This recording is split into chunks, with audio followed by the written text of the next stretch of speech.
Hello everyone, jewellery box YouTube চ্যানেলে আপনাদের অনেক স্বাগতম। আশা করছি আপনারা সবাই ভালো আছেন।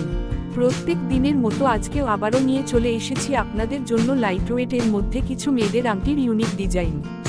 কালেকশনগুলো খুবই সুন্দর এবং আপনারা নিজের স্পেশাল মানুষকে গিফট করতে চাইলে আজকের কালেকশনগুলো অবশ্যই দেখতে পারেন। প্রত্যেকটি কালেকশনে খুবই সুন্দর। এই ডিজাইনগুলো স্পেশালি এঙ্গেজমেন্ট রিং হিসেবে আপনারা ব্যবহার করতে পারেন। আমরা আপনাদের সব সময়তেই লাইটওয়েটের মধ্যে ইউনিক ডিজাইন দেখানোর চেষ্টা করি, আর আপনাদের সেগুলো খুবই পছন্দ হয়। আশা করছি আজকের এই ডিজাইনগুলো আপনাদের খুবই পছন্দ হবে। এরকম নতুন নতুন জুয়েলারি ভিডিও পেতে চ্যানেলটি সাবস্ক্রাইব করতে ভুলবেন না। আজকের মতো এই পর্যন্ত।